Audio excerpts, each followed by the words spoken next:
ในวันแรกนี่เราควรจะพูดกันถึงโดยหัวข้อว่า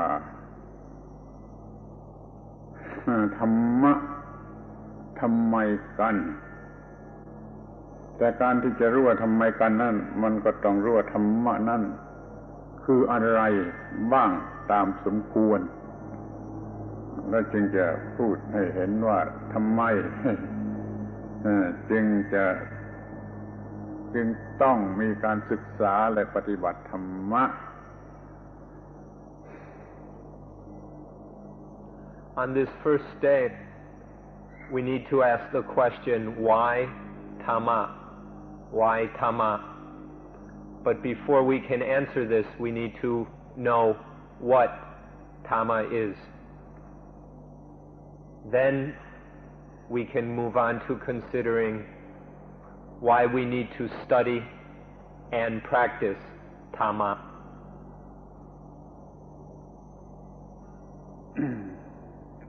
อยากจะสรุปสั้นๆให้ท่านเข้าใจได้ง่ายว่าธรรมะคือความลับของธรรมชาติที่เราจำเป็นจะต้องรู้เพื่อการพัฒนาชีวิตให้ได้รับผลดีที่สุด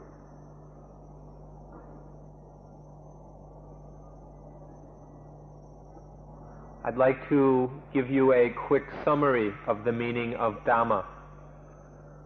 Dhamma or Dhamma is the secret of nature which we need to know in order to develop life to the highest possible results, for the highest possible benefits.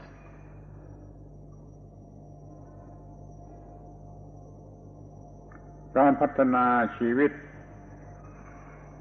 ถึงระดับสูงสุดนั่นเราหมายความว่าทำให้มันหมดปัญหาทุกชนิดหรือหมดความทุกข์ทุกชนิดทุกความหมายของคำว่าปัญหาและความทุกข์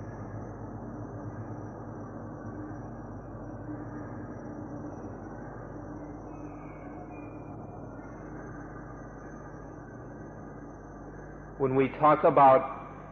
developing life to the highest level, we're talking about developing life so that it is free of all problems and all dukkha, all dukkha, so that life is completely free of everything that is appropriate to the meaning of the word problem, and everything that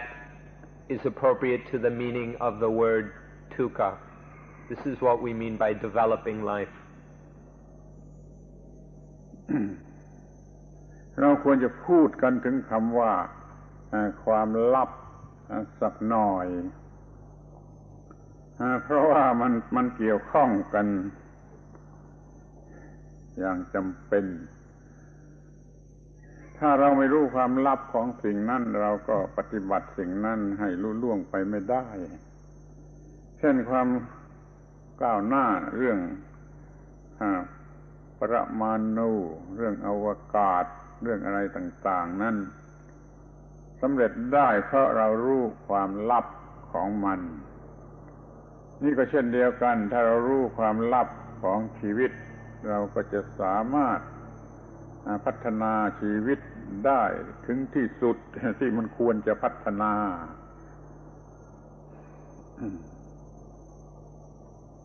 We need to speak about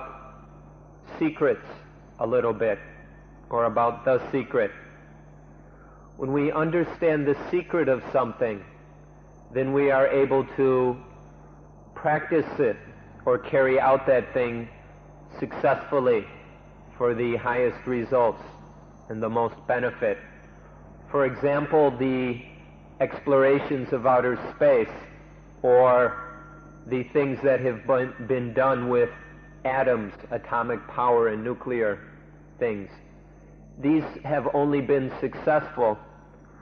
through the knowing of the secrets of these things, the secrets of space and the secrets of the atom. And so this has allowed developments in these areas. The same thing is true with life. In order to develop life, we must know the secret of life.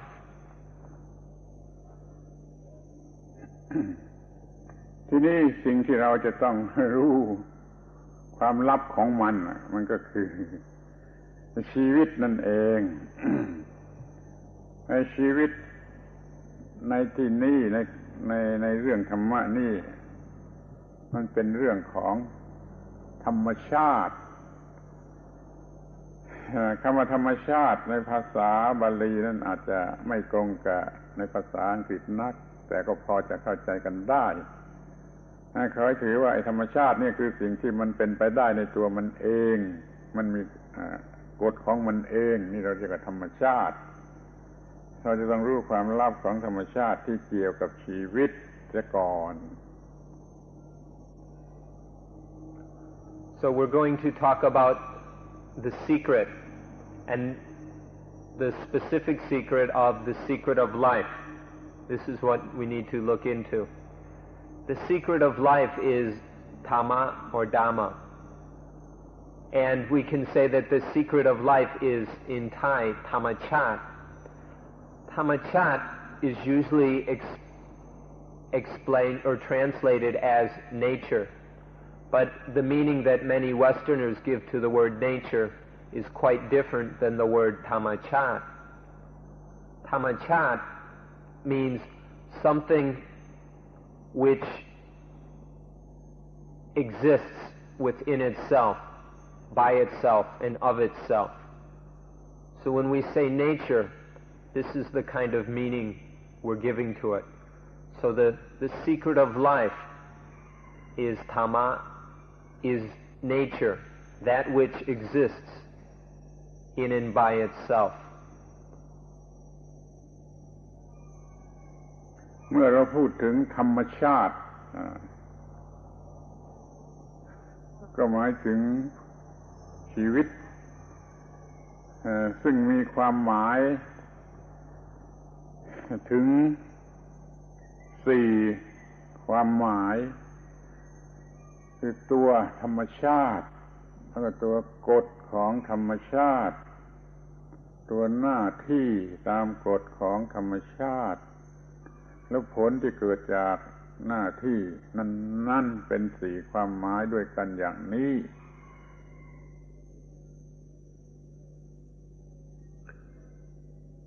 When we speak about the secret of life and we're speaking about Dhamma, we can talk about the 4 meanings of Dhamma. The first meaning is nature itself. The second meaning is the law of nature. The third meaning is the duty that must be performed according to that law of nature. And the fourth meaning is the fruit or benefits that arise out of performing that duty according to the law of nature. These are the 4 meanings of Dhamma. ทีนี้จะต้องขอร้องให้ท่านทั้งหลายมองดูที่ตัวเองตัวชีวิตตัวเราเองเนี่ยร่างกายและจิตใจเรียกว่าตัวเราสมมติเรียกว่าตัวเราในตัวเรานี้มันมีธรรมชาติที่ประกอบกันเป็นร่างกายเป็นต้นแล้วก็มีกฎของธรรมชาติที่ควบคุมธรรมชาติเหล่านั้นอยู่ซึ่งต้องเป็นไปตามกฎแล้วเราก็มีหน้าที่ที่จะต้องปฏิบัติให้ถูกต้องทุกอย่างเกี่ยวกับกฎหรือตามกฎนั้นๆแล้วเราก็ได้รับผลอยู่คือเป็นความสะดวกสบายหรือถ้าปฏิบัติผิดก็ได้รับผลเป็นความทุกข์ในชั้นนี้ขอให้มองให้เห็นอย่างชัดเจนว่าในตัวเราคนหนึ่งนี่มีธรรมะหรือธรรมชาติอยู่ทั้ง4ความหมาย So I need to ask you to take a look at yourselves, or more specifically at these bodies and minds that we imagine to be ourselves. So take a look at this body and this mind. If you look, then you will see nature. You will see that the body and everything else is nature. And then you will see the law of nature. And in this body and everything, we can see the duty that must be performed in line with that law of nature. And then, fourthly, we will see the results of performing that duty. If the duty is performed correctly, the result will be well-being, tranquility, and coolness. But if the duty is performed incorrectly, then the result will be dukkha, unsatisfactoriness, discomfort, anguish, pain, frustration. So this, we can see that if we look at the body, mind, and everything here, we will have all four meanings of the word Dhamma, or nature. เมื่อมองเห็นทั้งสี่ความหมายนั่นแล้วก็คือเห็นธรรมะครบถ้วนทั้งสี่ความหมายก็เห็นว่าชีวิตประกอบอยู่ด้วยธรรมชาติทั้งสี่ความหมายอย่างนี้แต่ว่าเราไม่รู้ความลับของสิ่งเหล่านี้อย่างถูกต้องและครบถ้วนเราจึงไม่สามารถปฏิบัติชนิดที่ได้รับประโยชน์เต็มที่จากชีวิตจึงขอร้องให้ศึกษาคำว่าธรรมะคือความลับของชีวิตกันให้เพียงพอเสียก่อน So when we really look at the body and everything, we will completely see all four meanings of the word Dhamma, or the word nature. All these four meanings are right here. And when we see these four meanings, then we will understand the importance of the meaning of the secret of life. In seeing these four meanings, in seeing nature, then we will begin to see that we don't completely understand it all yet, that we haven't truly penetrated to the secret of what we call life. We haven't really grasped this secret of Dhamma. And so to fully understand these four meanings, we have to really see the secret of life. And so let's take some time to study this matter until we understand it sufficiently to go on. ทีนี้ก็จะมองดูที่คำว่าพัฒนาชีวิตการพัฒนาชีวิตเราไม่รู้ความลับเรื่องนี้แล้วเราก็ไม่รู้เหมือนกันว่าเราจะพัฒนาอย่างไรและพัฒนาไปถึงไหนส่วนมากจะไม่รู้ว่าชีวิตนี้จะพัฒนาไปได้จนถึงไหนจนถึงระดับไหนสูงสุดเท่าไรไม่รู้มันก็เลยไม่มีความมุ่งหมายในการที่จะพัฒนาชีวิตนั้นคอยรู้ว่าชีวิตนี้มันจะพัฒนาได้ไปถึงไหนสูงสุดที่ไหนขอให้สนใจข้อนี้ด้วย Let's also consider the word development. When we talk about developing life, we usually don't have a very clear understanding of what this means. And we have almost no understanding of how far life can truly be developed. We don't realize the highest benefits that are available to mankind. and so we don't take much interest in the secret of life, which enables us to reach those high levels. And so in talking about developing life, we need to realize and understand how far life can truly be developed. And so this is another point which we must consider and understand. ในชั้นนี้ เราจะถือเอาแต่เพียงว่าพัฒนาชีวิตนั่นคือทำให้ชีวิต เจริญถึงระดับสูงสุดคืออยู่เหนือปัญหาและความทุกข์ทุกระดับและทุกความหมายอยู่เหนือความทุกข์และปัญหาทุกระดับและทุกความหมาย So when we talk about developing life, we mean developing life to the highest possible level, the highest, most supreme level that is possible for humanity. This high level can be described as to develop the mind or to develop life so that it is above all problems whatsoever. To develop life so that it is completely above and free of all levels and meanings of the word problem and all levels and meanings of the word dukkha. For those of you who haven't heard this word before, dukkha is a word that can be translated as unsatisfactoriness or suffering, conflict, agitation. It's all the things that disturb life. Dukkha is what we're running from all the time. It's what's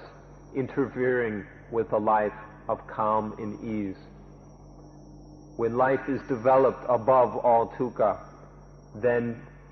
life has reached its highest possible level.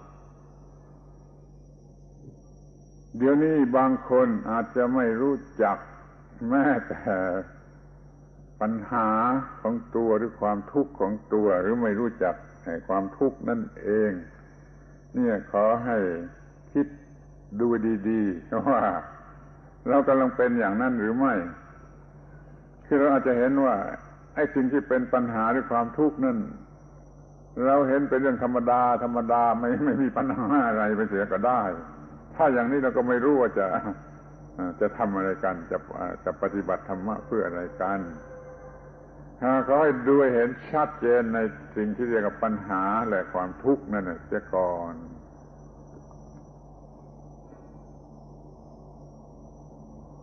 Now some of you have probably never really seen some of the problems that are afflicting your life. Many people have never really looked closely enough at themselves, and so they just think that all these little difficulties and problems are the normal, ordinary way things are. And so they look at themselves and they say, oh, I don't have any problems, everything's okay. Because we've learned to accept all these things as normal and ordinary. So we need to take a very serious and close look in our own lives and see if there really is anything that we could call a problem. Is there any dukkha? Is there anything unsatisfying or disturbing about our lives? This is something to look at within yourself. And this is very necessary to do when we come to a place like Suan Mok. Because if you haven't looked inside and you aren't aware of any problems or any dukkha, then there's no value in studying the Dhamma. The Dhamma can have nothing to offer you unless you realize that you have some problems. So don't forget to take a good look inside and see what's there. ำหรับคำว่าพัฒนาชีวิตนี้เราจะกำหนดกันสักสี่หัวข้อคือว่าเรามีการกระทำชนิดที่ป้องกันสิ่งที่เป็นอันตรายแก่ชีวิตไม่ให้เกิดขึ้นแล้วเราก็สามารถขจัดไอ้อันตรายที่มีอยู่แก่ชีวิตนั่นให้ออกไปแล้วเราสร้างความเจริญความก้าวหน้าที่น่าพอใจให้เกิดขึ้นแล้วก็เรารักษาไอ้ความก้าวหน้านี้เอาไว้ได้และทำให้เจริญยิ่งขึ้นไปเป็นสี่ความหมายด้วยกันดังนี้คือป้องกันอันตรายและขจัดอันตรายสร้างสิ่งที่น่าปรารถนาแล้วก็รักษาและเพิ่มพูนในสิ่งที่น่าปรารถนาในความหมายสี่อย่างนี้ก็เรียกว่าพัฒนาชีวิตได้ So when we talk about developing life, we can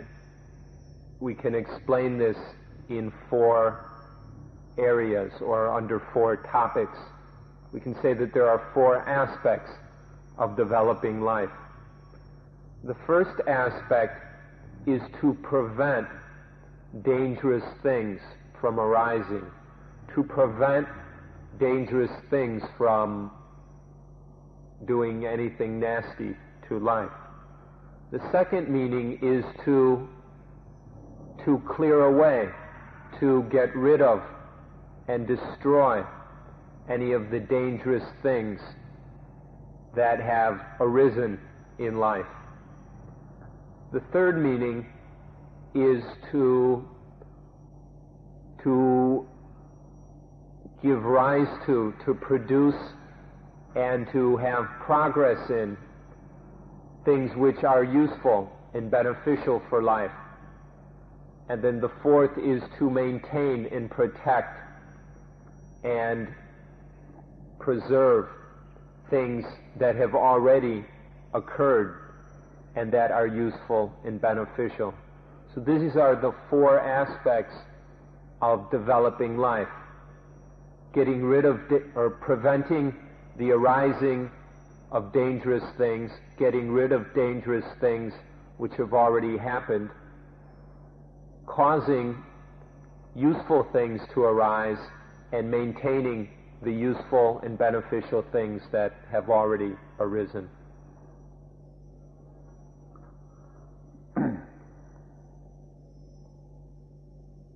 การพัฒนาชีวิต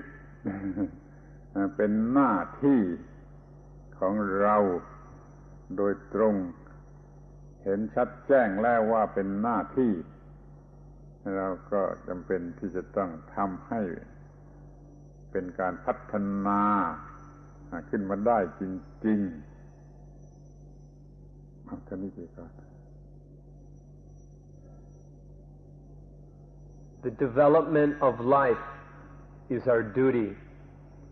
This is the direct meaning and importance of the word duty, to develop life. This is the duty of all human beings. ที่นี่ในการพัฒนาชีวิตนั้นเราต้องการหรือต้องมีธรรมะสี่อย่างคือสติคือสัมปชัญญะคือปัญญาคือสมาธิเราต้องมีสี่อย่างนี้เป็นเครื่องมือเราจึงจะสามารถพัฒนาชีวิตได้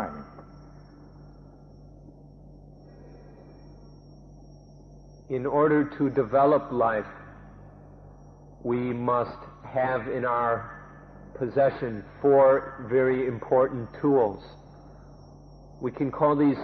four Dhamma tools, or four Dhammas, which we need to develop life. These four tools of Dhamma are Sati, mindfulness, sampajanya, wisdom in action or applied wisdom, panya, wisdom, knowledge, and samadhi, concentration. These are the 4 tools which are needed to develop life.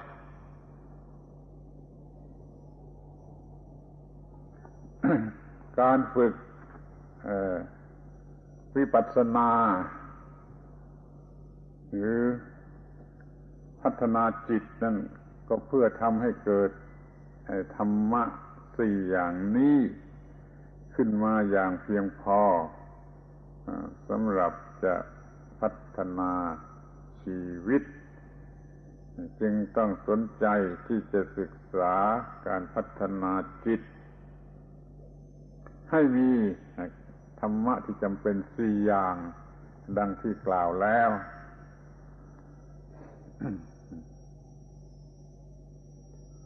So the practice of vipassana meditation, insight meditation, is a way to develop the mind, to train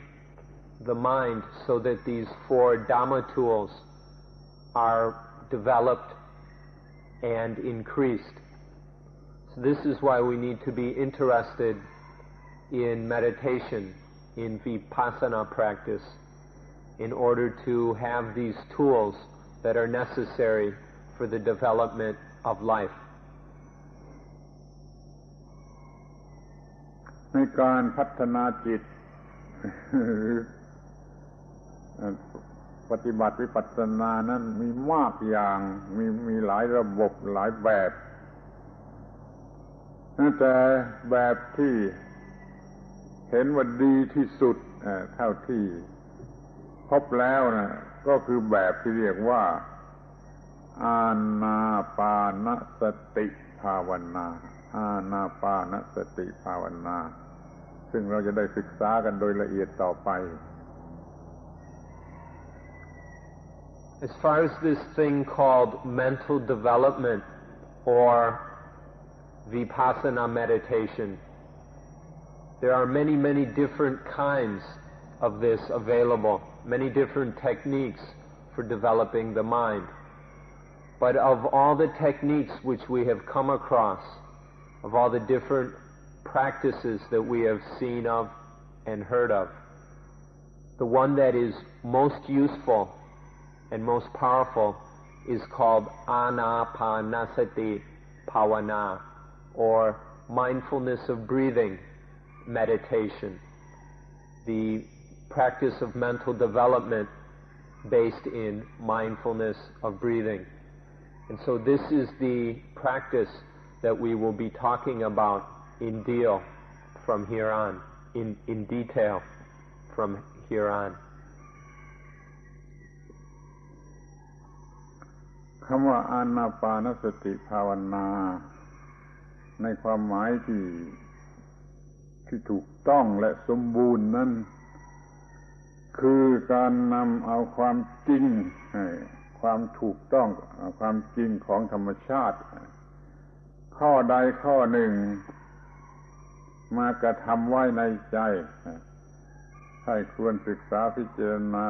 เห็นอยู่ในใจทุกครั้งที่หายใจเข้าและหายใจออก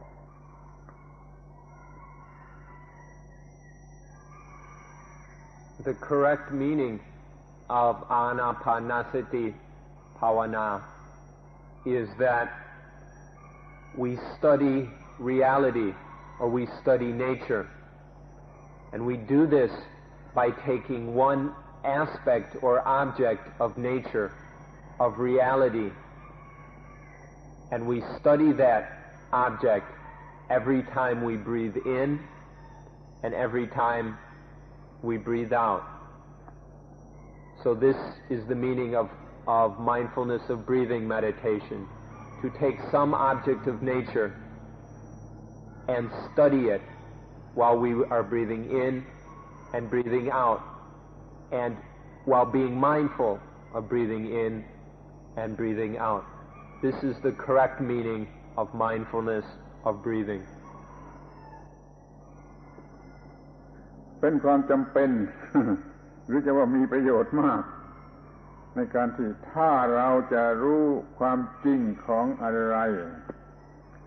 เราจะต้องเอาความจริงของเรื่องนั้นมากำหนดมาพิจารณามาแยกแยะมาศึกษาอยู่อย่างจริงจังทุกครั้งที่มีการหายใจออกหายใจเข้า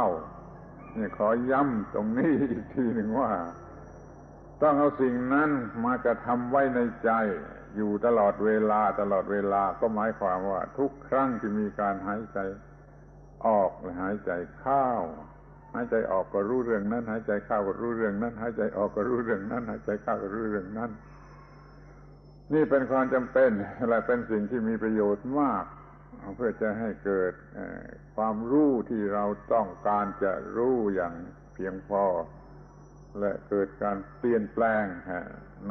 ในจิตใจหรือในภายในของชีวิต This is a very powerful secret of nature which you ought to understand. So we're going to repeat it some more. This powerful secret of nature is that if you want to know the reality of anything whatsoever, the way to do it is to study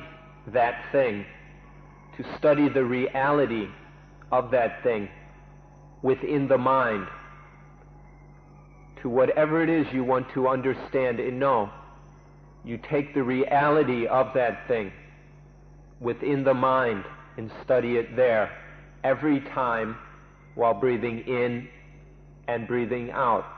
While there is the awareness, the knowing of breathing in and breathing out, that the reality of that thing, that truth within the mind is studied, analyzed, scrutinized, observed until it is the reality of it is seen while breathing in and breathing out. This is a most profound secret of nature which enables us to develop the mind and realize the truths of nature that we need to know.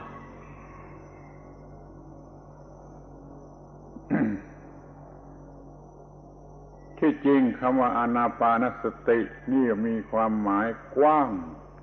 ถ้าเราระลึกด้วยสติถึงอะไรอยู่ทุกหายใจเข้าออกแล้วก็เรียกว่าอานาปานสติได้ทั้งนั้นสมมติว่าท่านคิดถึงบ้านของท่านที่เมืองนอกหรือว่าคิดถึงบุตรภรรยาครอบครัวของท่านที่เมืองนอกอยู่ทุกครั้งที่หายใจออกเข้าแล้วก็เรียกว่าอานาปานสติได้เหมือนกันแต่นั่นไม่ใช่เรื่องที่เราต้องการในที่นี้ที่เราต้องการในที่นี้ก็คิดถึงธรรมะคือความจริงของธรรมชาติชนิดที่จะดับทุกข์ได้นะเอามาทำไว้ในใจให้มากพอให้ครบถ้วนพอที่จะขจัดปัญหาหรือความทุกข์ได้ที่เรียกว่ามีธรรมะสี่อย่างที่กล่าวแล้วอย่างเพียงพอนั่นเอง Actually, the meaning of Anapanasati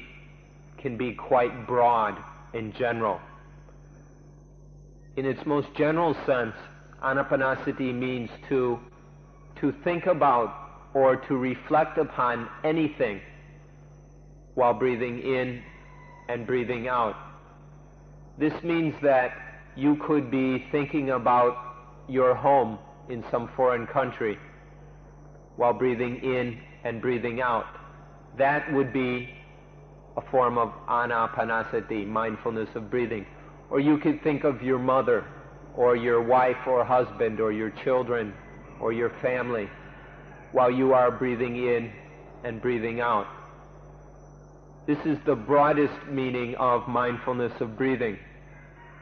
But that's not what we're interested in doing here. Instead of just taking anything as the object of the mind. We take Dhamma, truth, reality, nature, as the object of the mind. And we take specifically aspects of nature,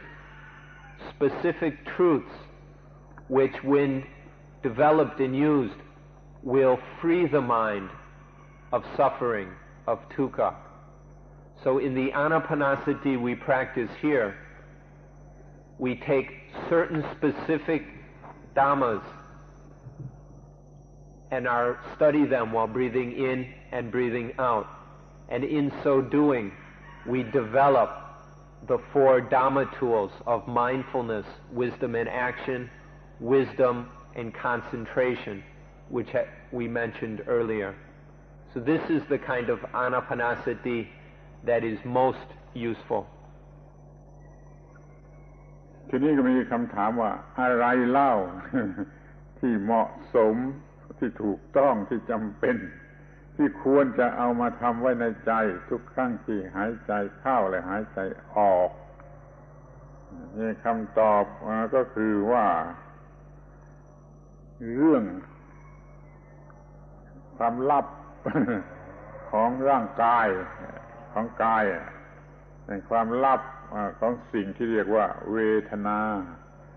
ความลับของสิ่งที่เรียกว่าจิตและความลับของสิ่งที่เรียกว่าธรรมะนั่นเองสี่อย่างด้วยกันดังนี้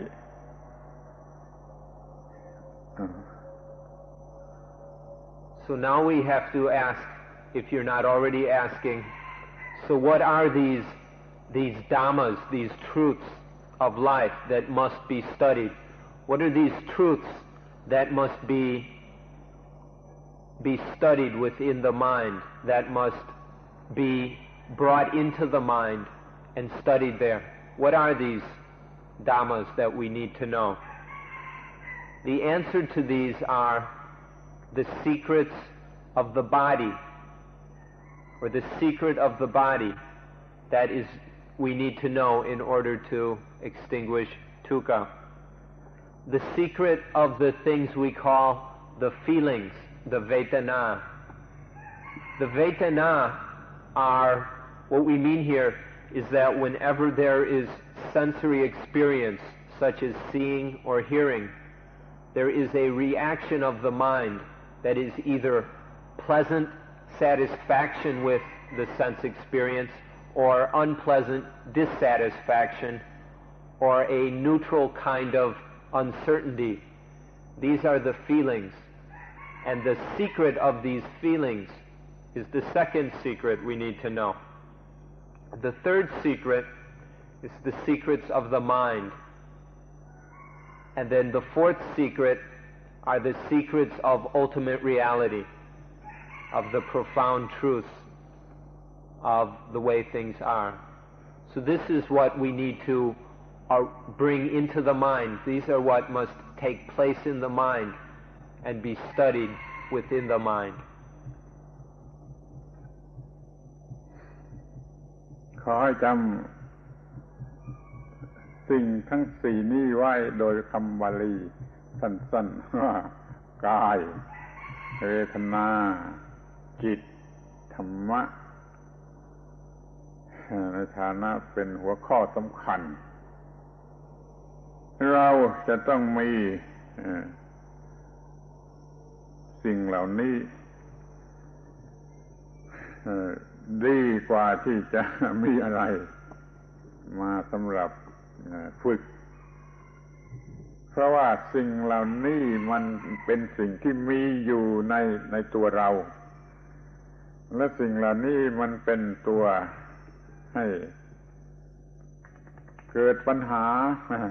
ขึ้นในชีวิตของเราเพราะเราไม่รู้จักสิ่งเหล่านี้ไม่สามารถควบคุมสิ่งเหล่านี้จึงจำเป็นอย่างยิ่งขอเน้นว่าจำเป็นอย่างยิ่งที่จะต้องรู้จักเข้าใจเห็นแจ่มแจ้งในสิ่งทั้งสี่นี้คือกายคือเวทนาคือจิตคือธรรม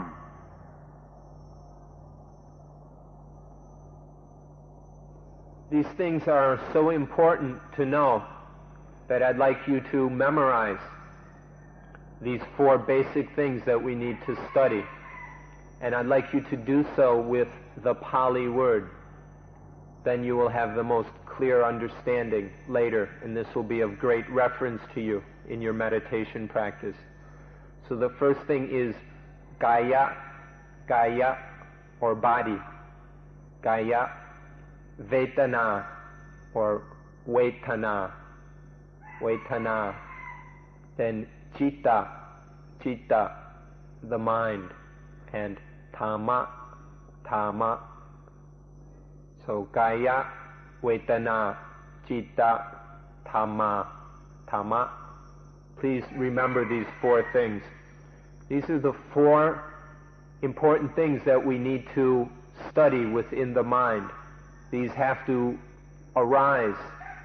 We have to learn how to develop these within the mind and study them there.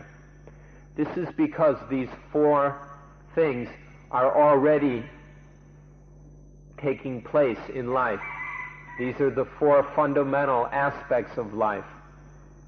But they are also the source of many of our problems. Because we don't understand these 4 things, all sorts of problems are happening in our life. Because we can't control these 4 things, because we can't keep them within balanced limits, they are a source of dukkha. So thus it is very, very important to study these 4 things. Kaya, the body, or bodies. Vedana, feeling or feelings. Citta, mind. And Dhamma, truth, reality, nature, whatever. ทีนี้ก็มาพิจารณากันดูทีละอย่างละอย่างสำหรับคำว่ากายะกายะคำนี้ถ้าเป็นภาษาบาลีมันแปลว่าเป็นหมู่เป็นหมู่เท่านั้นเองหมู่ของอะไรก็ได้เรียกว่ากายะทั้งนั้นแต่ในที่นี้เราหมายถึงหมู่แห่งสิ่งต่างๆที่ประกอบกันขึ้นเป็นร่างกายร่างกายที่ประกอบอยู่ด้วยสิ่งหลายอย่างคือเป็นหมู่ตรงกับคำว่ากายะกายะแปลว่าหมู่ท่านจึงดูเอาเองว่ากายะนี่ประกอบด้วยอะไรบ้างจะเป็นอวัยวะอย่างไรเท่าไรจะเป็นธาตุอะไรเท่าไรส่วนประกอบอะไรบ้างแล้วก็ยังมีแบ่งออกไปเป็นส่วนที่มันหล่อเลี้ยงร่างกายคือลมหายใจลมหายใจก็เรียกว่ากายะเหมือนกันในฐานะเป็นหมู่ของไอ้ธาตุอันหนึ่งด้วยเรามาเรียนเรื่องร่างกายนี้ตั้งอยู่ได้อย่างไรแล้วมีความเกี่ยวข้องกับลมหายใจอย่างไรเราไม่สามารถบังคับลงไปที่ร่างกายเฟชโดยตรงแต่เราก็สามารถ บังคับไปทางร่างกายคือลมหายใจเราจึงมี fetch body มี breath body ว่ามันเนื่องกันอย่างไรถ้ากระทำแก่กายอันหนึ่งแล้วมันไปมีผลแก่กายอันหนึ่งด้วยดังนั้นเราจึงเอาลมหายใจเนี่ยมาเป็นวัตถุแห่งการฝึกบังคับลมหายใจได้เท่าไรก็เท่ากับบังคับร่างกายนี้ได้เท่านั้นข้อนี้จะปรากฏแจ่มแจ้งแก่ท่านเองเมื่อท่านได้ฝึกถึงอานาปานสติข้อนี้ต่อไปข้างหน้า So let's look at each of these 4 in detail. The first one, Kaya. This word Kaya literally means group. And it can apply to all sorts of groups of things. But in this case, we're speaking specifically of the group of things that are compounded together into what in English we call the body. And in fact, the English word body also has this meaning of group. So when we say Kaya, we're talking about a group of different things, of different organs, of different elements which are compounded together into this body. So this is the meaning of Kaya. We need to study this Kaya and see how it exists and what it is like. And most of all, we need to study the one very important subcomponent or component of this body, which we can call the breath body. In this overall body, or this body group, the flesh group, there is one subgroup which we can call the breath, or the breath body. And so we need to study this breath body especially. And we need to study how the breath exists, how it acts, how it changes,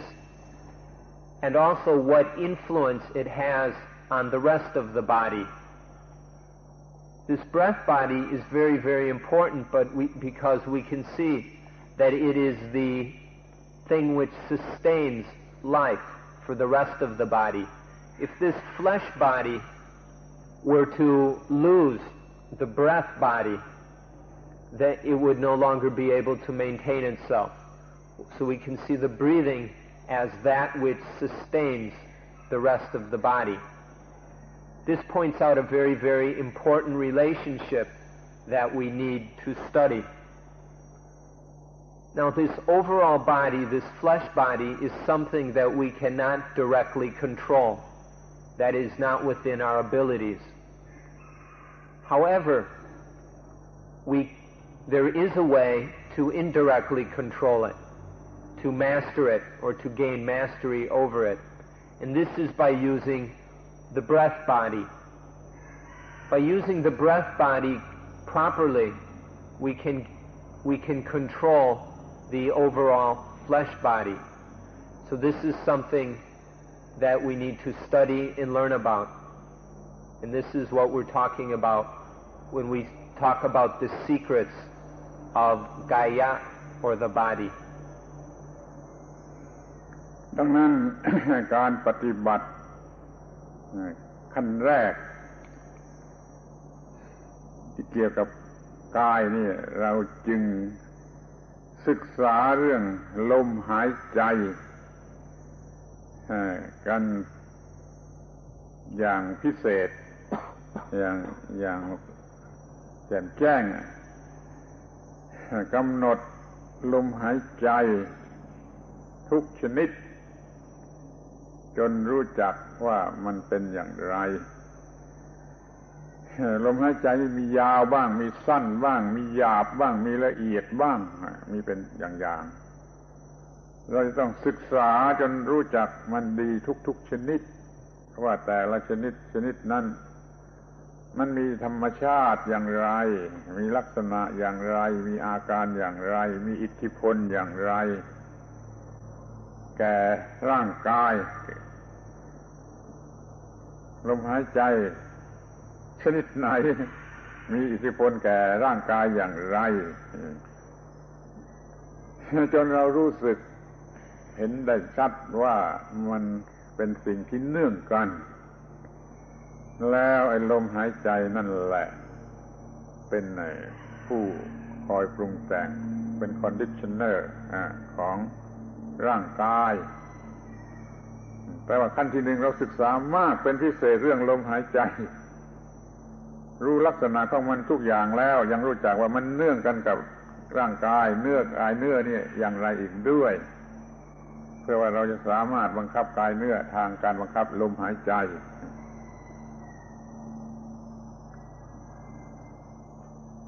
So in the first steps of the practice of mindfulness of breathing, we work with the Kaya. Specifically, we work with the breath body. So what we do is we study the breathing. We study all kinds of breath. Every kind of breath that occurs, we note it and study it. Short breaths, long breaths, calm breaths, violent breaths, fast breaths, slow breaths, gentle. All these kinds of different breaths which arise, These need to be studied. We keep on studying them in order to understand the characteristics of the breath and the conditions of the breath. And we just keep on studying the breath constantly. Each kind of breath that arises, note it, clearly see it in order to learn about it. And after doing this for a long, long time and becoming clear about the nature and characteristics of the breath, then we can begin to study the influence of the breath body. The breath has a great influence on the rest of the flesh body, on the rest of this physical body. And this influence needs to be seen very, very clearly. So after studying and observing all the many kinds of breath, then we must observe and note this influence of the breath upon the rest of the physical body. And we do this until we see absolutely clearly that the breath in the rest of the body are completely, very closely interrelated, to the point where we see that the breath body conditions the flesh body, that this breathing conditions the physical body. When we see that the breath is the conditioner of the physical body, then we will begin to understand the secrets of the body. ถ้าสรุปความดูเราก็จะเห็นว่าเราเดี๋ยวนี้รู้เรื่องความลับ ของกายะของกายของบอดี้แล้วก็รู้ว่าไอ้กายเนื้อ flesh body เนี่ยก็มีไอ้กายลมหายใจ flesh body นี่เป็นเครื่องปรุงแต่งเป็น conditioner แล้วก็ยังรู้ว่าเราสามารถจะทำให้กายเนื้อเนี่ยระงับลงไปโดยการกระทำให้ลมหายใจกายลมหายใจนี่ระงับหมายความว่าถ้าลมหายใจระงับกายเนื้อนี่ก็จะระงับด้วยดังนั้นเราจึงสามารถบังคับกายเนื้อนี่ทางกายลมหายใจถ้าเราอยากจะบังคับกายเนื้อโดยตรงเราจะบังคับโดยอ้อมโดยผ่านทางลมหายใจแล้วเราก็รู้ได้ว่าโอ้มันทำให้สงบให้ระงับได้และในการสงบระงับนั้นมันมีความสุขด้วยและยังมีประโยชน์อย่างอื่นอีก So we can summarize these first steps of the practice by saying that in studying the Gaya, the body, and especially that component of the body which we call the breath, that we will see that this breath has a very important and strategic influence upon the flesh body. And we see that the breath body, the breathing, conditions or is the conditioner of the flesh body. This is a very important secret. And this secret can be used to unlock other secrets about the body, such as the fact that we can use the breath to gain mastery over the body. It is not possible, for instance, to calm the flesh body directly. I don't think anybody can sit there and just make the body absolutely calm directly. But by using the breathing, by calming the breathing, by making the breathing more and more gentle and peaceful, then the flesh body will become calm and peaceful. So this deeper secret is that by calming the breathing, the flesh body becomes calm. When the flesh body calms, there arises joy and happiness, some very, very nice vedana or feelings. and many other useful things also will happen. เดี๋ยวนี้เรารู้ความลับของกายแล้วหมวดที่หนึ่งต่อไปนี้เราไปรู้ความลับของหมวดที่สองคือเวทนาเวทนาเป็นสิ่งที่มีอิทธิพลสูงสุดต่อมนุษย์หรือต่อสิ่งที่มีชีวิตทั้งหลายอาตมาจะพูดชนิดที่ท่านทั้งหลายจะประหลาดใจว่าไอ้โลกทั้งโลกสัตว์โลกมนุษย์สัตว์มีชีวิตทั้งโลกเนี่ยมันขึ้นอยู่กับเวทนามันอยู่ภายใต้อำนาจของสิ่งที่เรียกว่าเวทนามันก็ฟังดูก็น่าหัวหรือไม่น่าเชื่อแต่ขอให้คิดดูดีๆว่าไอ้สิ่งที่เรียกว่าเวทนานั่นแหละคือสิ่งที่บังคับคนทุกคนให้ทำอะไรตามที่เขาต้องการเมื่อเขามีสุขเวทนาเขาก็คิดไปอย่างหนึ่งทำไปอย่างหนึ่งเพื่อได้สุขเวทนาเมื่อได้ทุกขเวทนาเขาก็คิดเขาก็ทำไปอย่างหนึ่งเพื่อต่อสู้เพื่อเป็นปัญหาที่จะต้องเกิดความทุกข์ขอให้มองในข้อนี้ให้เห็นให้ชัดเลยว่าไอ้โลกทั้งหมดเนี่ยมันอยู่ภายใต้การบงการของสิ่งที่เรียกว่าเวทนาแต่มันอาจจะมีขั้นตอนอย่างอื่นเช่นว่ามีตัณหาไปตามเวทนาแล้วก็บังคับไปก็ได้แต่ว่าไอ้สิ่งที่มันมีอิทธิพลมากเหนือจิตใจของเราทุกคนน่ะคือสิ่งที่เรียกว่าเวทนาจึงต้องรู้จักความลับของมันให้ดี Okay, let's imagine that we fully understand the secret of the body. After that, we need to understand the secret of what we called Vedana. The Vedana or Vedana, these feelings, are the things which have the highest and most powerful influence on human life. These feelings have very powerful control over what we do. This is not only true of human beings, it is true for all living creatures, for all living things, that the Vedana influence life in a very powerful way. So we can say that the entire world is controlled by the Vedana. And so we need to really look into these things. We can see that when there are happy feelings, pleasant feelings arising,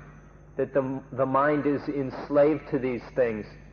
and does what it can to get more of these feelings, to sustain them. And so these pleasant feelings are always pulling the mind in a certain direction and conditioning certain kinds of activity. And then the unpleasant feelings, which we don't at all like, these condition the mind in a different way. These influence life in another direction, but still leading to all kinds of habitual responses. So these Vedana have very powerful control over life in what we do. And this means that to be free, we need to understand these things which dominate the world. We can say that the whole world is within the circle of these Vedana. The whole world is trapped within the influence of this conditioning of the Vedana. If we study Dhamma, we also know that there are other things which influence the mind. But we can say that the Vedana have the strongest and most powerful influence. And so it is necessary for us to understand the secret of these things that we call Vedana. อยากจะพูดประโยคหนึ่งซึ่งท่านอาจจะหัวเราะก็ได้ตามใจคือจะพูดว่าถ้าเราควบคุมเวทนาได้เราก็จะควบคุมโลกได้ถ้าเราควบคุมเวทนาได้ตามที่เราต้องการแล้วเราก็จะควบคุมโลกได้ตามที่เราต้องการเดี๋ยวนี้ไม่มีใครควบคุมได้และไม่ได้คิดจะควบคุมโลกจึงเป็นไปอย่างที่ปราศจากการควบคุมที่ถูกต้องก็มีวิกฤตการณ์มากมายเห็นไหมเพราะว่าเขาควบคุมเวทนาในขั้นต้นไม่ได้เป็นมูลเหตุให้เกิดการกระทำชนิดที่เป็นวิกฤตการณ์ทั้งหลายขึ้นมาในโลกเช่นสงครามเป็นต้น I'd like to say a sentence which you may laugh at. I'm going to say it anyway, and if you want, go ahead and laugh. If we can master the Vedana, we will be able to master the world. If we can control the Vedana, we will control the world. You may not believe this, but you can see that in this world where there is nobody interested in controlling the Vedana, nobody has any interest in getting any mastery over these feelings. And so we can see that the world is out of control. Nobody controls the feelings, and so the world is completely out of control. There are all sorts of crises and problems arising constantly. All you have to do is open any newspaper and you can read about them. All the wars, the famine, the corruption, the pollution, all these things are because we are not at all interested in controlling the feelings, in getting any mastery over them. If we could completely control the feelings, then we would control the world. This is something you need to consider. ถ้าจะพูดตามที่พระพุทธเจ้าพูดก็พูดว่าเวทนานะเป็นจุดศูนย์รวมแห่งต้นเหตุที่เกิดทุกอย่างในโลกเช่นให้เกิดการกระทำอย่างนั้นอย่างนี้ขึ้นในโลกเวทนาที่เขารู้สึกอยู่นั่นแหละเป็นเหตุบังคับให้เขาต้องการและก็กระทำไปตามที่เขาต้องการหรือแม้ที่สุดแต่ว่าถ้าเชื่อว่ามีการเกิดใหม่มีการเที่ยวไปในวัฏสงสารมันก็มีมูลเหตุอยู่ที่เวทนาเราควบคุมเวทนาได้ก็หมายความว่าเราควบคุมต้นเหตุหรือมูลเหตุหรือที่เกิดหรือบ่อเกิดของสิ่งทั้งปวงได้นี่จึงจำเป็นอย่างยิ่งที่จะต้องรู้จักสิ่งนี้ให้ถูกต้องทุกแง่ทุกมุมจนควบคุมมันได้ไม่มีความลับของเวทนาที่จะหลอกลวงให้เราทำอะไรอย่างโง่เขลาอีกต่อไป We can say that the Vedana are the focal point, are the meeting place for the arising of all the causes of problems in the world. The Vedana is the place where all the causes of our problems happen. Everything, all of our problems have their causes centered around the Vedana. It's because of Vedana that there is craving, because there is hunger and ignorant desire in the world. Because of our craving, our hunger for this and that, we do all kinds of activities. So these causes of problems, this craving, our ignorant desires, and the various activities we do that are inspired by these cravings, these all arise centered around the Vedana. If we could have control over the Vedana, if these could be kept within safe limits, kept within reasonable bounds, then the causes of problems would not be able to arise.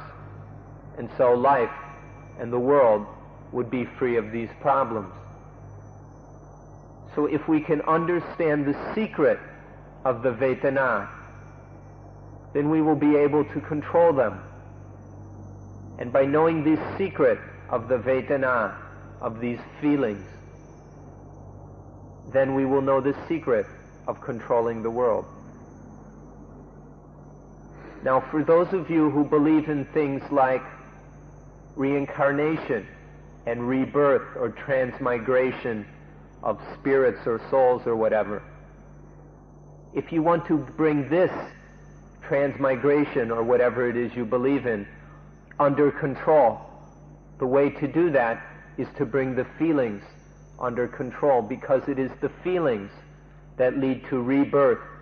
in this way or that way, in heaven or in hell. So you need to understand the secret of the Vedana. ในกรณีนี้เกี่ยวกับเวทนานี้เราจะต้องรู้จักตัวสิ่งที่เรียกว่าเวทนาคือสิ่งที่รู้สึกกับจิตหรือที่จิตรู้สึกเรียกว่าเวทนารู้จักตัวเวทนาแล้วก็รู้จักสิ่งรู้จักเวทนานี้ว่าเป็นสิ่งที่ปรุงแต่งจิตเวทนานี้ปรุงแต่งจิตให้เกิดความคิดความนึกการกระทำการพูดอะไรต่อไปนี่เวทนาปรุงแต่งจิต แล้วก็ข้อที่สามเราก็รู้ว่าจิตนี่เราควบคุมได้โดยการควบคุมที่เวทนาอย่างเดียวกันกับที่เราควบคุมกายเนื้อได้โดยควบคุมกายลมหายใจเดี๋ยวนี้เราก็ควบคุมจิตได้โดยการควบคุมเวทนาให้ปรุงแต่งจิตแต่ในทางที่ถูกต้องเป็นนั้นว่าเราต้องรู้สามอย่างคือรู้จักตัวเวทนานั่นเองและรู้จักตัวสิ่งปรุงแต่งเวทนาแล้วก็รู้จักการควบคุมสิ่งปรุงแต่งเวทนานั้นซึ่งเท่ากับเป็นการควบคุมเวทนานั่นเองสามอย่างนี้สำคัญมากที่จะต้องรู้เกี่ยวกับเวทนา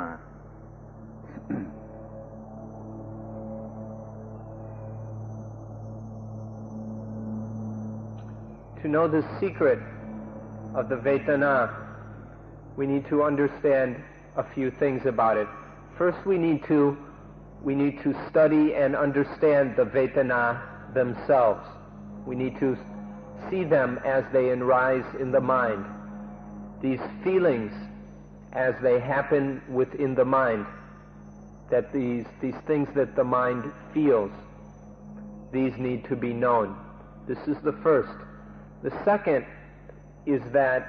we need to see how the Vedana condition the Citta. You'll hear this word Citta quite often, so I might as well explain it a bit. In English, we have the word mind, which we generally associate with the head. And we also have the word heart, which most people put somewhere in the chest. When we use the word Citta, it would include everything that is meant by mind and also what is meant by heart. So we could say that Citta means mind and heart and consciousness. But the Citta, you can't stick it in the head and you can't stick it in the heart. You can't locate it in such a crude way. So we need to, that's a little reference for you to understand this Pali word Citta. The second thing about the feelings that need to be understood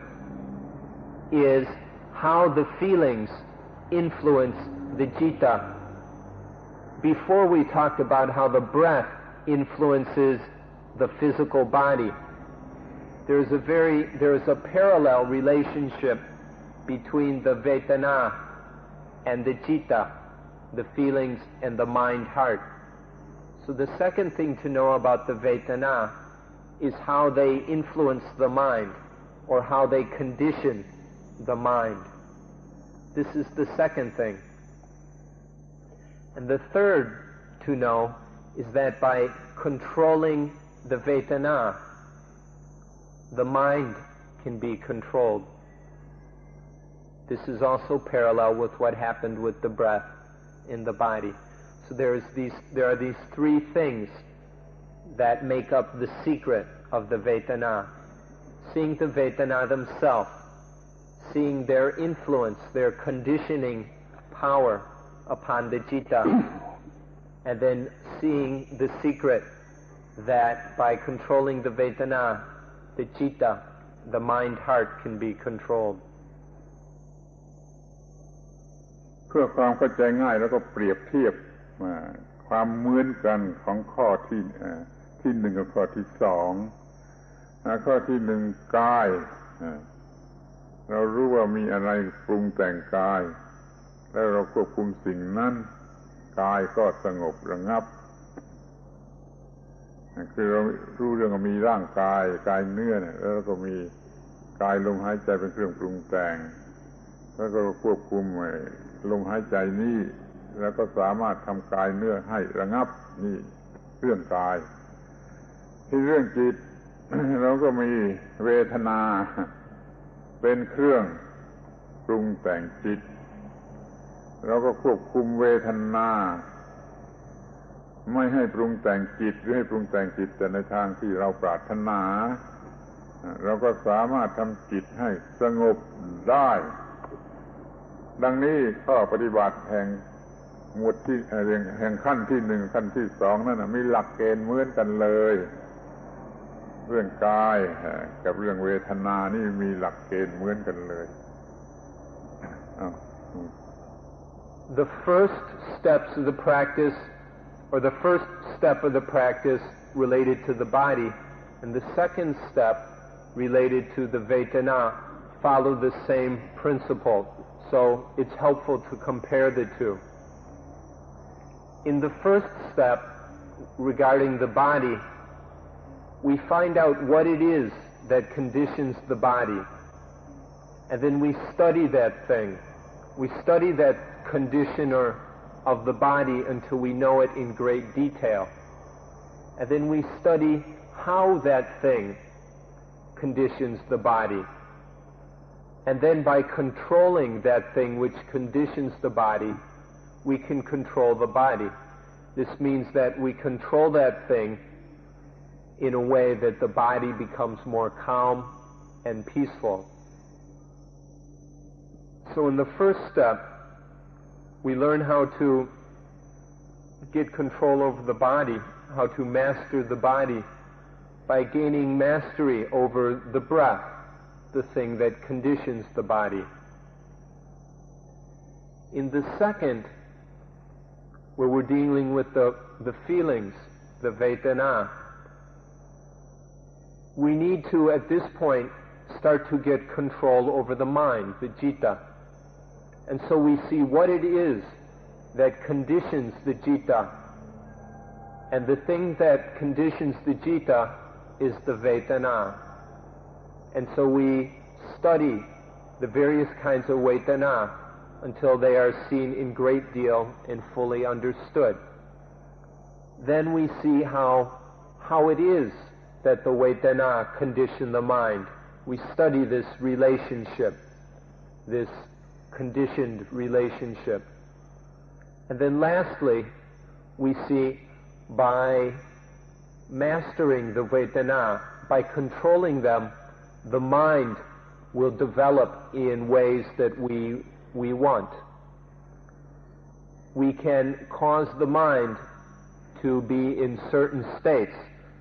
by our mastery over the Vedana. For instance, the Vedana can be calmed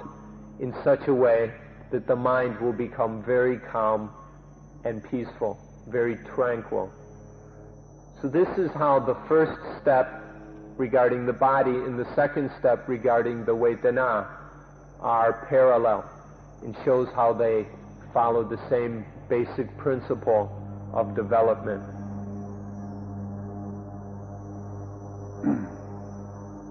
การปฏิบัติข้อที่หนึ่ง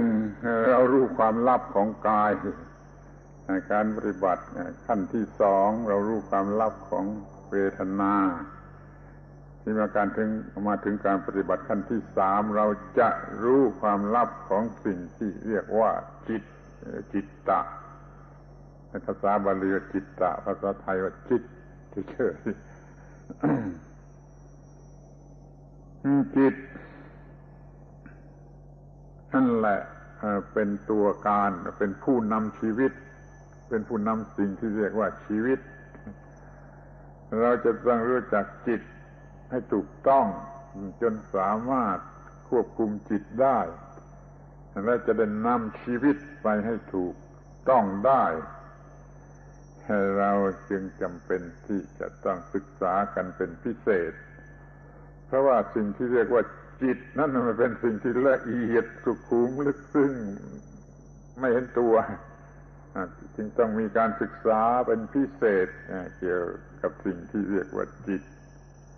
แต่ก็เป็นสิ่งที่สามารถจะทำได้อย่ายอมแพ้อย่าเพ้อท้อถอยตั้งใจศึกษากันต่อไป In the first step,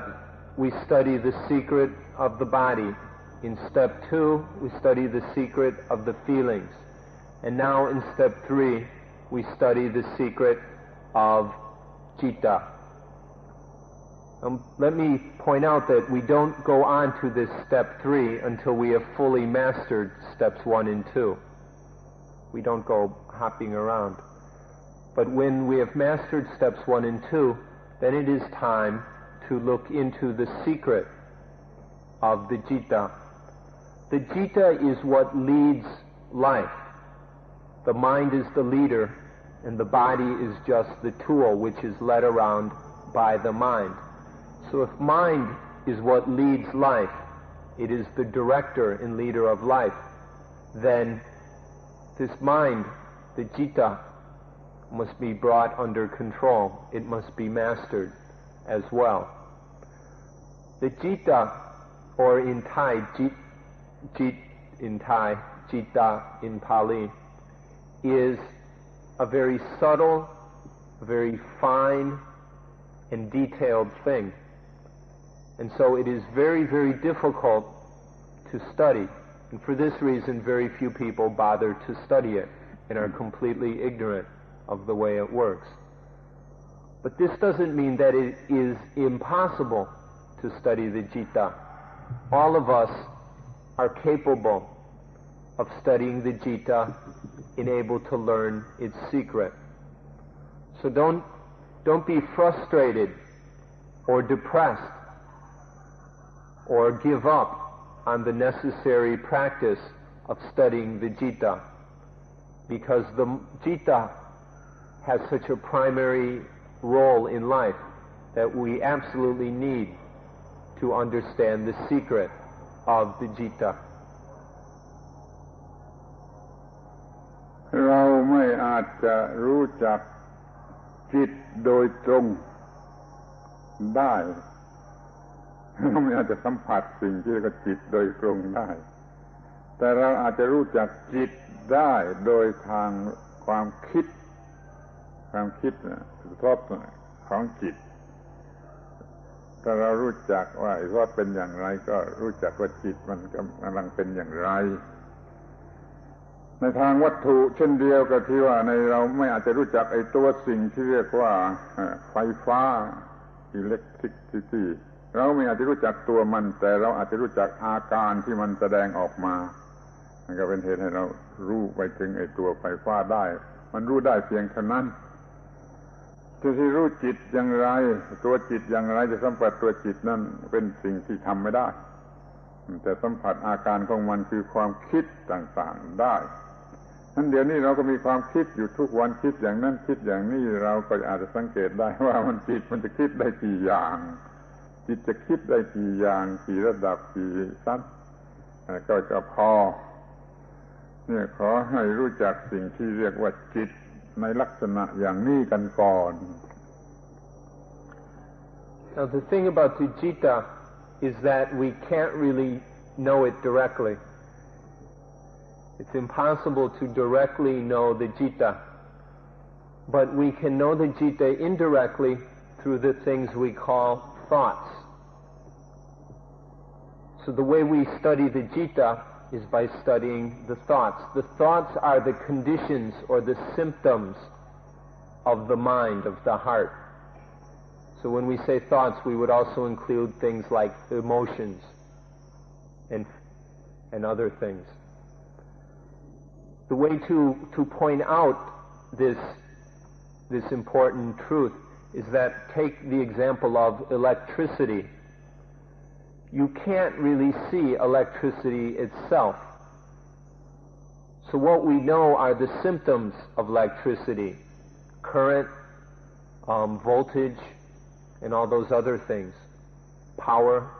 and the various attributes or symptoms of electricity. But we are unable to know the electricity itself. And so it's the same with the citta. We can't directly experience it, but we can experience the thoughts. So during the day, how many different kinds of thoughts are arising? Many different kinds. And so we can study those thoughts. And by studying these thoughts, we can come to know the citta through those thoughts, through those symptoms of the mind-heart. ดังนั้นเราก็ตั้งต้นศึกษาจิตโดยคอยสังเกตดูว่ามันมีความคิดอย่างไรมันมีความคิดผิดถูกอย่างไรในความคิดนั้นมีกิเลสหรือไม่มีกิเลสแล้วมันคิดไปทางถูกทางผิดทางดีทางชั่วจนเรารู้จักจิตโดยความคิดของจิตทุกรูปแบบที่มันจะคิดได้นี่เรารู้ความจริงข้อนี้ไว้สักทีหนึ่งก่อนว่าธรรมชาติเนเจอร์ของจิตเป็นอย่างนี้ ทีนี้โดยเหตุที่เราฝึกมาทางฝึกกายแล้วก็ฝึกเวทนา conditioner of the mind เราจึงสามารถบังคับจิตที่เราก็ว่าสามารถบังคับจิตให้จิตคิดในที่ควรคิดหรือว่าจะบังคับเฉยๆให้พอใจให้รู้สึกพอใจก็ได้หรือถ้าเราอยากจะคิดอย่างไม่พอใจก็ได้หรือว่าเราจะทำจิตให้นิ่งให้สงบให้คอนเซนเทรตให้อิควิลิเบรียมอันนี้ก็ได้คือเราบังคับได้หรือว่าเราจะบังคับจิตให้ปล่อยสิ่งที่จิตหลงรักหลงเกลียด attach อยู่ออกไปอย่างนี้ก็ได้เนี่ยบทเรียนเกี่ยวกับจิตเป็นอย่างนี้ที่เราจะต้องฝึกในหมวดที่3ของอานาปานสติภาวนารู้จักจิตทุกชนิดสามารถบังคับจิตไปในทางพอใจและบังคับจิตหยุดบังคับจิตปล่อยสิ่งที่จิต attach หรือปล่อยสิ่งที่ attach จิตก็ตามให้มันออกไปได้อย่างนี้ก็เรียกว่าเก่ง well versed ในเรื่องของจิตเป็นบทเรียนที่3ของอานาปานสติ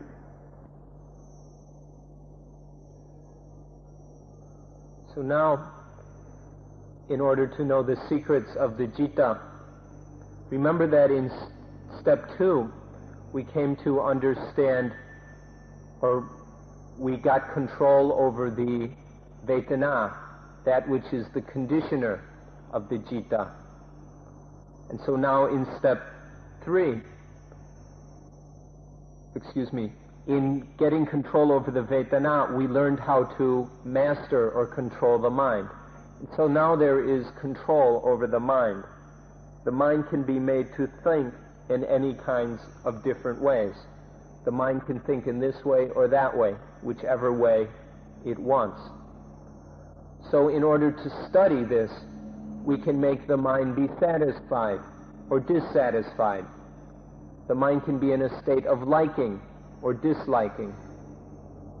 The mind can experience different kinds of happiness, enjoy. It can be made to be glad. It can also be made to be unhappy if we decide to do so. Then the mind can be concentrated. It can be concentrated in different ways on different things on different levels. And then finally, the mind can be liberated. There are many things which the mind attaches to. We can make the mind let go of those things.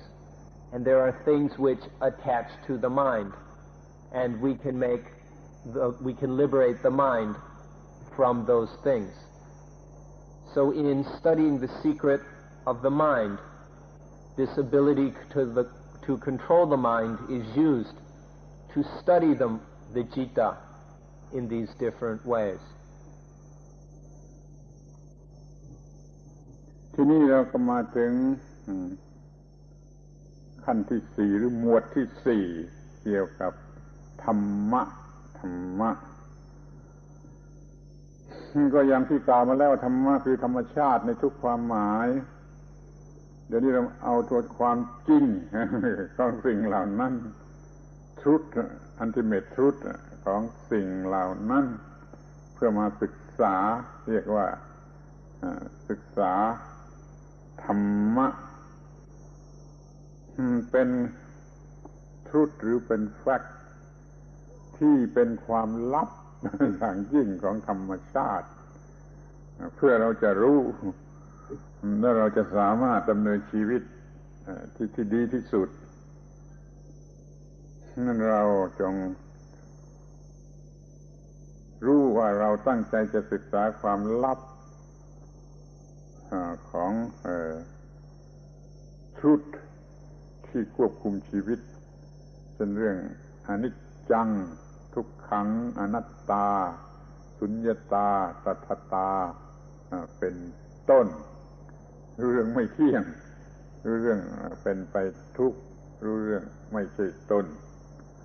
รู้เรื่องว่างจากตนรู้เรื่องเช่นนั่นเองของสิ่งทั้งปวงนี่เป็น ultimate truth เราจะต้องมองให้เห็นสิ่งเหล่านี้เพื่อว่าจิตจะไม่เดินผิดทางอีกต่อไป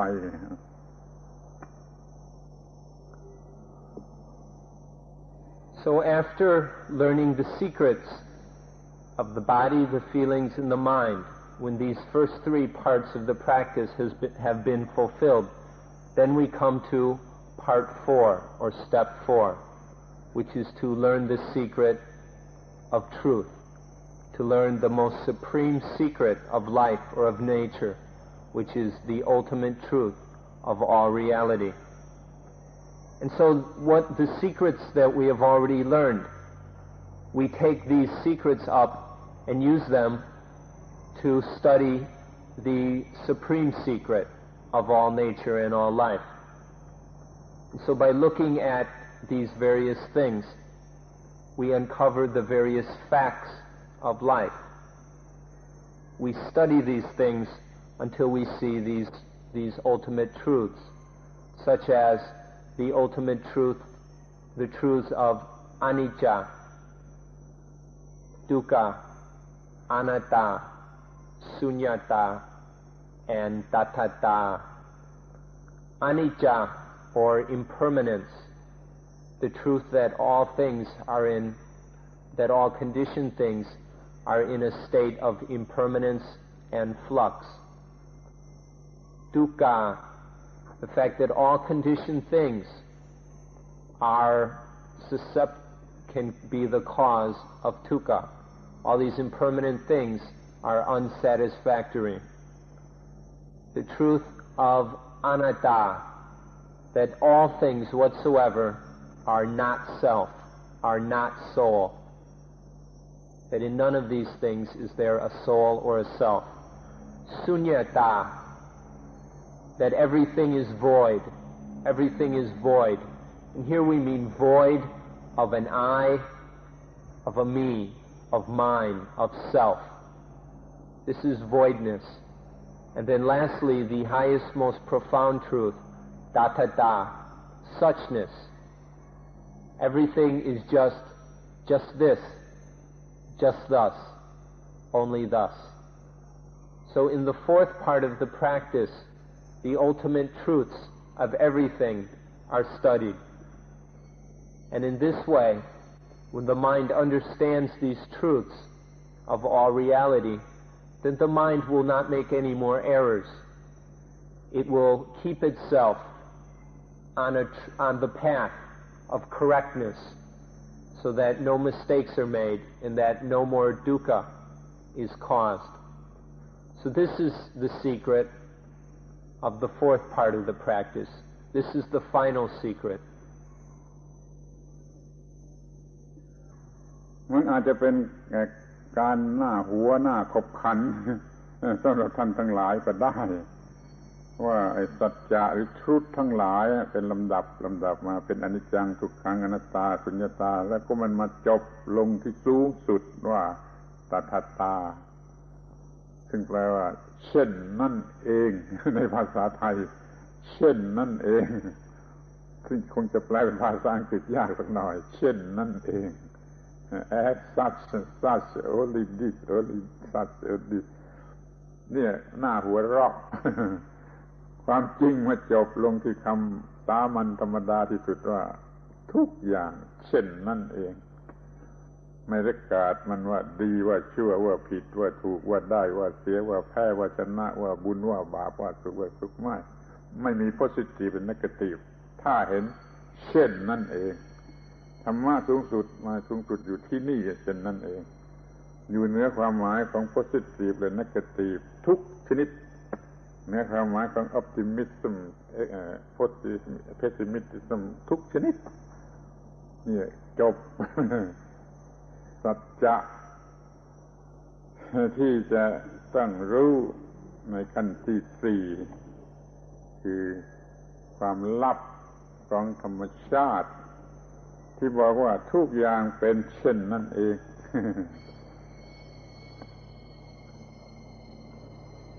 It may make you laugh. It may be a bit amusing that this highest truth of all,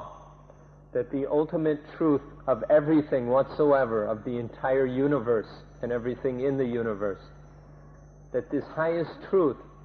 comes down to nothing but suchness, to dattata. In Thai they say chen nan eng, which is something that people say to a small child when its toy breaks. Oh, chen nan eng, don't worry about it, it's only that, that's the way things are. This is what it means, dattata. It's just this. It's only this. It's thus. And nothing different. It's not in any other way. It's just this. This is the ultimate, most profound truth of everything. This is where it all ends up, in this truth. That everything is thusness or suchness, this way. It's not good and it's not bad. It's not positive or negative. It's not a gain or a loss, not winning or losing. This isn't an advantage or a disadvantage. It's just tathata, the state of being thus, the state of being just like this, free of positive and negative, sin and merit, virtue and demerit, and all these things. So this is the kind of amusing end. This is the ultimate truth of dattata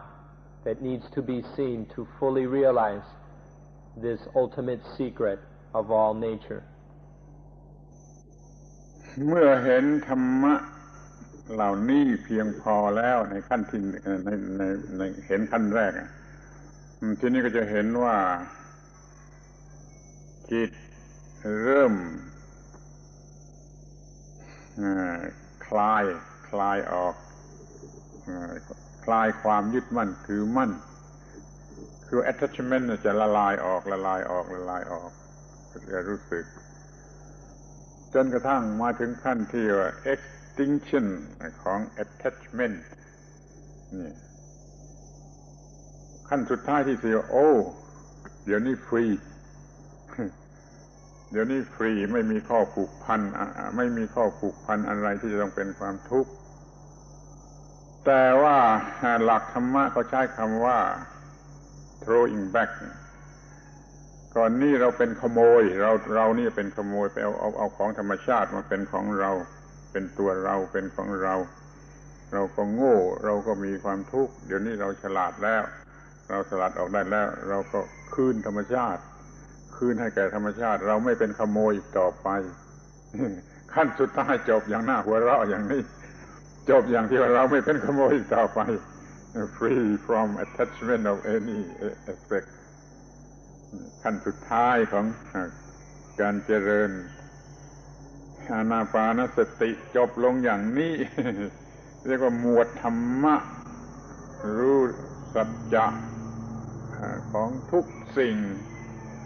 ว่ายึดถือไม่ได้แล้วก็ไม่ยึดถือก็หลุดไปหมดจบเรื่องจบ Now in this fourth part of the practice it has within it 4 steps. The first steps is to see the truth of all things, impermanence, unsatisfactoriness, not self, voidness, and then tathata. As we begin to see the thusness of everything, the tathata, as we begin to realize tathata, then attachment to things